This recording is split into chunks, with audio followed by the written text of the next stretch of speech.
तमाम हमद उस खालिके अज़ल के लिए, सुकून झील को जो देता है कंवल के लिए। मैं उसी के नाम से करता हूँ इब्तदाए सुखन, कि जिसके नाम फरिश्तों ने भी संभल के लिए। मेरा रसूल हमेशा कमाल करता है, वो जो भी फैसला करे बेमिसाल करता है।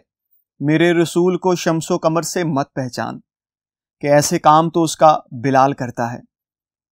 अल्लाह और उसके रसूल के नाम के बाद काम का आगाज करेंगे। अजीज तलबा, मैं आसिफ राय। आज हमारे पास जमात दहम में से जो सबक मौजूद है वो है परिस्तान की शहजादी और अशरफ सुबूही का लिखा हुआ सबक है। आज हमने इस लेक्चर में 3 चीजें करनी हैं। एक, इस सबक की मशक करनी है, साथ में अल्फाज मायनी करने हैं, और जो मुसन्निफ हैं उनकी जिंदगी से चंद अहम निकात भी निकालने हैं। तो आइए बढ़ते हैं बोर्ड की जानिब और इन तीनों चीजों को अच्छी तरह से पढ़ लेते हैं।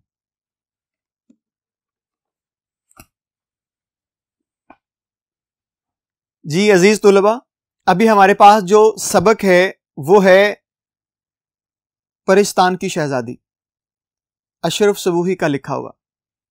हमने इसको पढ़ना है और देखना है कि इसमें कौन कौन से मुश्किल अल्फाज हैं, और उसके बाद देखना है हमें कि इसमें मुसन्निफ के तारुफ से कौन कौन से अहम निकात हैं जो हमें निकाल लेने हैं, जो बोर्ड के लिहाज से ज़रूरी हैं।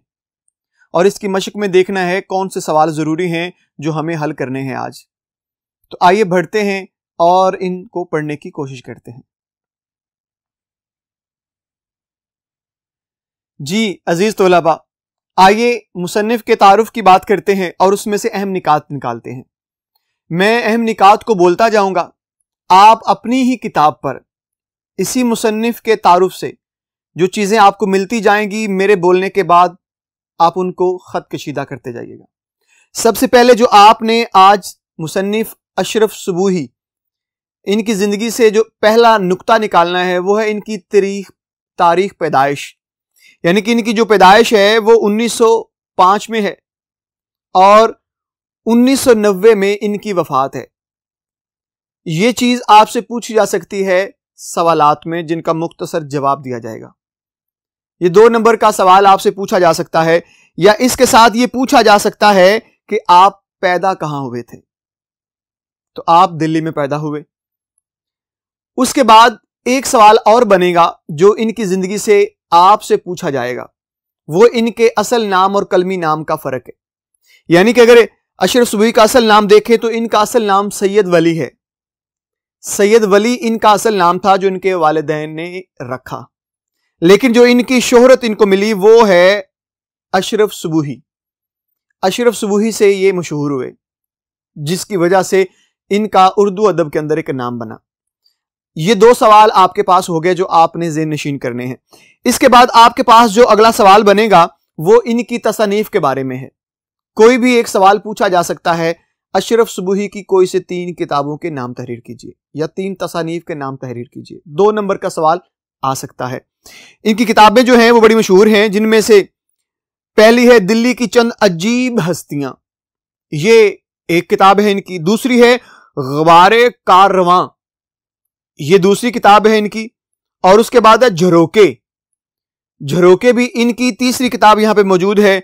उसके बाद है सलमा और बिन बासी देवी, ये इनकी चौथी किताब है। यानी कि 4 किताबें जिनका तज़किरा मैंने यहां पे अभी कर दिया है।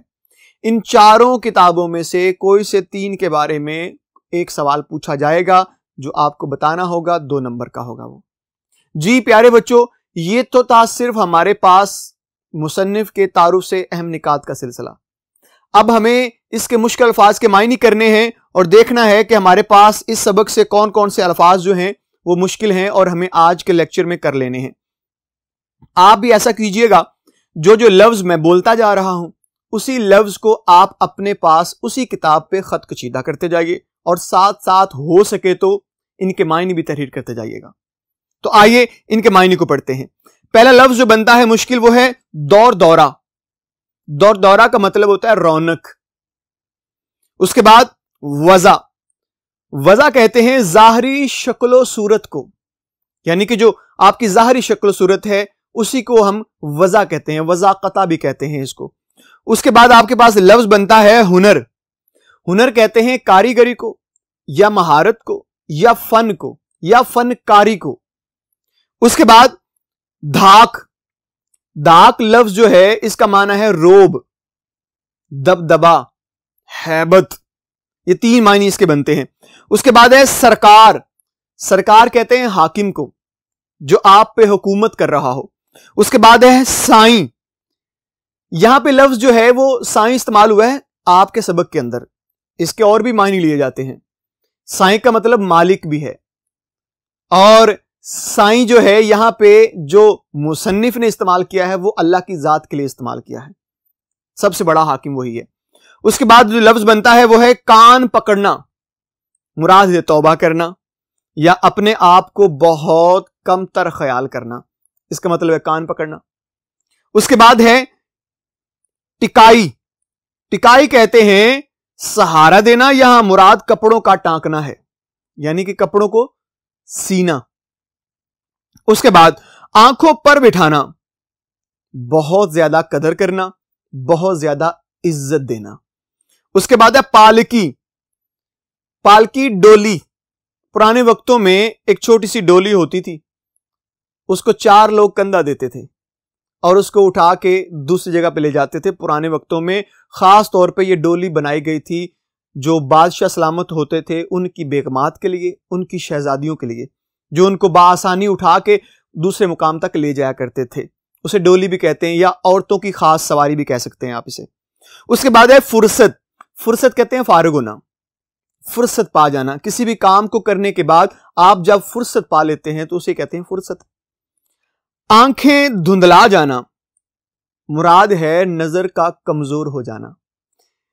उसके बाद हमारे पास जो अगला लफ्ज बनता है वो है जरबफ्त, इसका मतलब ही होता है सोने के तारों से बना हुआ कपड़ा, यानी कि आपके कपड़े के ऊपर बारीक बारीक धागे होते हैं जो बिल्कुल सुनहरी रंग के होते हैं, उनकी बात कर रही हैं यहां पे।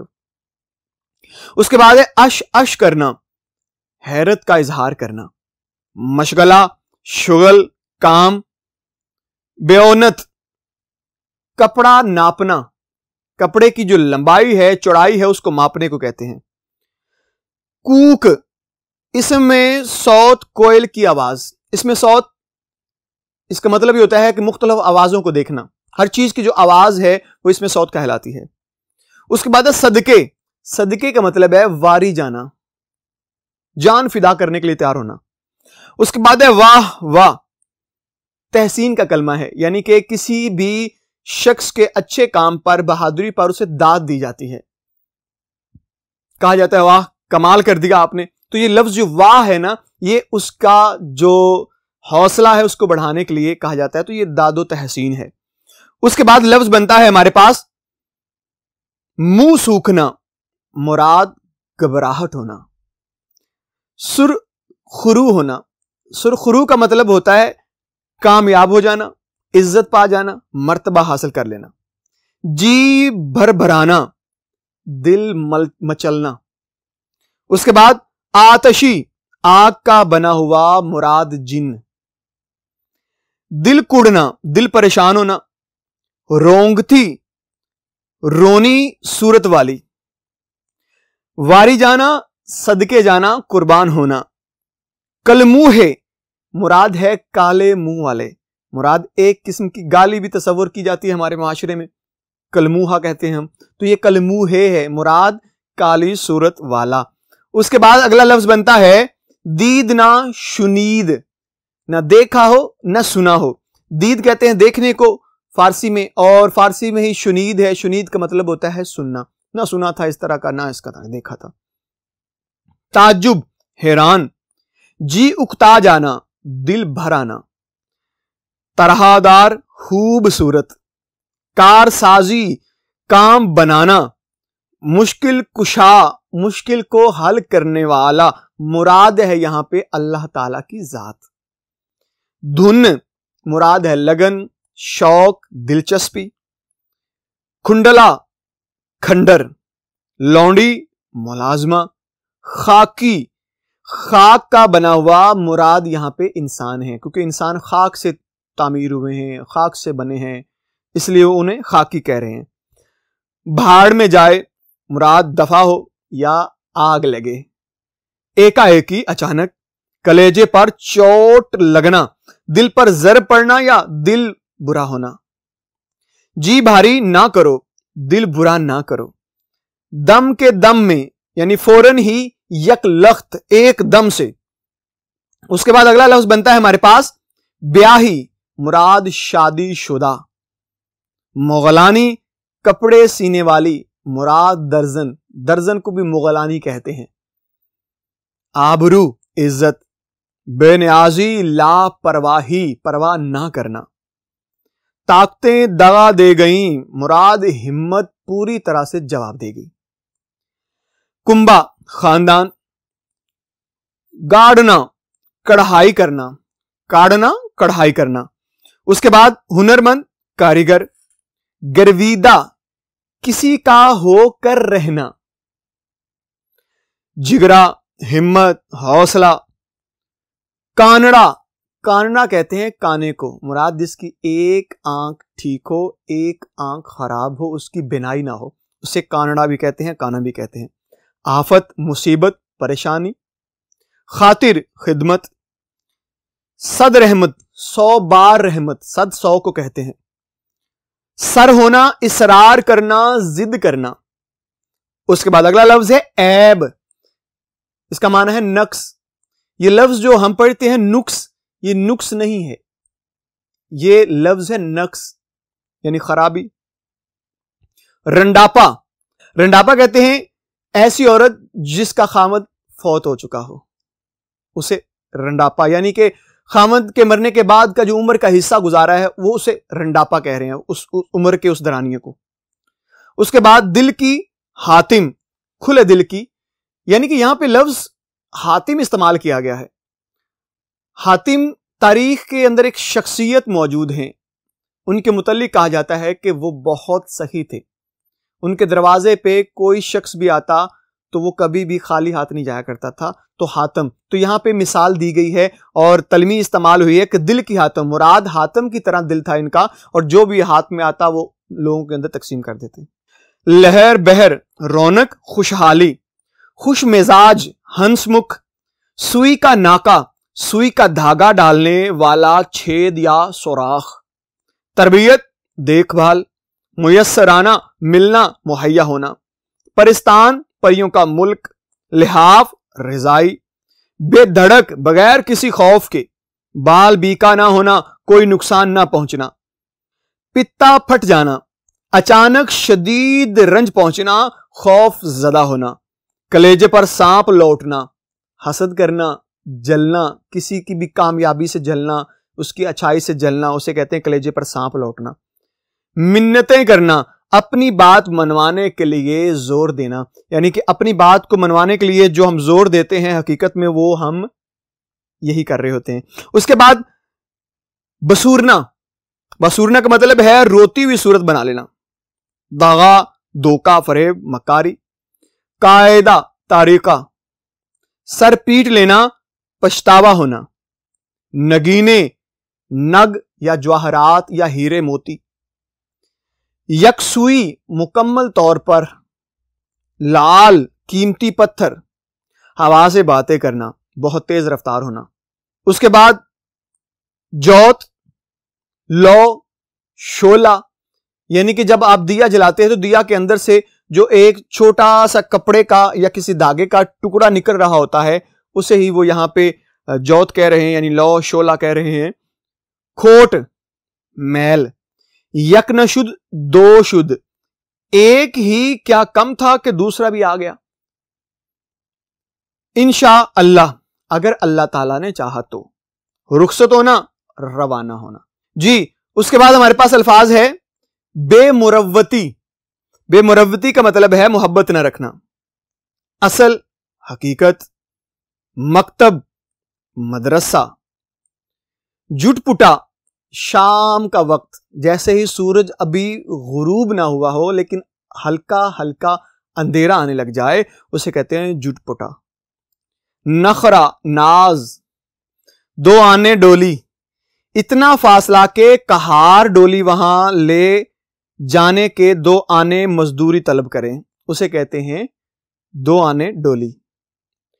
सनसनी, सख्ते की हालत यानी खामोशी, हैरानी तारी हो जाना।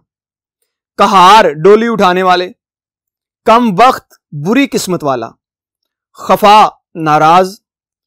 बेचाकी, बेढंगी, खातिर जमा रखना, हौसला रखना, तसल्ली रखना। फानूस, बरकी, कुमकुमा। बारीदार, दरबान। शाना, कंधा। राह दिखाना, इंतजार करवाना। चोहले करना, शरारतें करना, शोखियां करना। गोर, कब्र। मारा मारा, जोरों शोर से या दिन रात। बोंट पलाओ, वो पलाओ जिसमें कच्चे सब्ज चने डाले जाते हैं उसे बोंट पलाओ का नाम देते हैं। भावन, मर्जी, पसंद। कलेजा धक से हो जाना, सहम जाना, डर जाना, बहुत ज्यादा दिल बैठ जाना। मोए, मरने के काबिल। दिल कड़ा करके, हिम्मत करके। सत्यानाशी, बर्बाद होने वाली। कोई दम में, थोड़े वक्त में। जवान मर्ग, जवानी में मरने वाला। आलिशान, ऊंचे मर्तबे वाला। चोबदार, पहरेदार। गहमा गहमी, शोरगुल, रौनक। महीन, बारीक। जर्क बर्क, चमकदार, चमकीले रंग का जो लिबास होता है उसे जर्क बर्क कहते हैं। अहली, गहली। नाजो अदा से इतराते फिरना। जी, उसके बाद हमारे पास लफ्ज बन जाता है जमुर्द, सब्ज रंग का कीमती पत्थर। पखराज, एक पत्थर का नाम। सजावट, सजा हुआ, आरास्ता। बलौर, शीशा। परिजाद, परियों की औलाद। ठस्से से, मजे से, धड़ल्ले से। सरोकद, दराज कद। हौल उठना, घबरा जाना, दहशत जदा होना। खवान, तख्त। करिश्मा, जादू। नगोड़ा, निकम्मा। आदमजाद, आदम का बेटा मुराद है इंसान। बूबास, खुशबू। नफीस, उम्दा। मुअत्तर, खुशबू में पिसा हुआ, मुराद इत्र वाला। तोशाए खाना, नेमत खाना जहां खाने की चीजें रखी जाती हैं। कुजा, कहां। नीलम, एक कीमती पत्थर। वो झाड़, तेज बारिश। समा, नजारा। शफाफ, ऐसी चीज जिससे आर पार देखा जा सके। नमगीरा, साइबान। चिकारी, नकाशी। मुराद कपड़े के ऊपर छोटे छोटे फूल बनाना या इस तरह की और चीजें बनाना, उसे भी आप पिचकारी कह सकते हैं। औसान, जाते रहे, होश ना रहा। वजा, वजा की शक्ल, तरह तरह की सूरतें। खासा, खास लोगों का खाना। हक्का बक्का रह जाना, हैरान परेशान होना। अलहड़, शोख। रकाबदार, आला किस्म का बावर्ची। अचंभा, हैरानी। हबाब, बुलबुला, यानी कि पानी का जो बुलबुला बनता है उसे हबाब भी कहते हैं, छाला भी कहते हैं, इसको जख्म भी कह सकते हैं। इतरदान, खुशबूदान। पिशवास, एक कीमती लिबास जो पांव तक लंबा होता है। आबिर रवां, बहता हुआ पानी। जी, अब आइए इसकी मश्क हल कर लेते हैं और इसके मश्क में जो सवालात हैं उन्हें हमें पढ़ना है। आप लोगों से गुजारिश इतनी है कि आप अपने सवालात पे आ जाइएगा और उन सवालात को देखते जाइएगा। 4 से 5 सवालात हैं जिन्हें हमें अभी पढ़ना है। आपसे गुजारिश है कि आप इनके जवाब अपनी किताब पर ही लगाते जाइए, खत कशीदा करते जाइएगा आपके सबक के अंदर से। पहला सवाल जो बनता है वो है, सैयदानी बी ने गुज़र औकात के लिए कौन सा पेशा अख्तियार किया? जवाब सुनिए। सैयदानी बी जवानी ही में बेवा हो गई थी। इस जमाने में औरतों के लिए दूसरी शादी करना मायूब ख्याल किया जाता था, यानी बुरा। मायूब कहते हैं ऐब वाला, बुरा ख्याल किया जाता था। इसलिए सैयदानी बी ने अपनी गुजर बसर के लिए मुगलानी यानी दर्जन का पेशा अख्तियार कर लिया। दूसरा सवाल है, मीर साहब और उनकी बीवी सैयदानी बी की किस बात पर ज्यादा खुश थीं? जवाब सुनिएगा।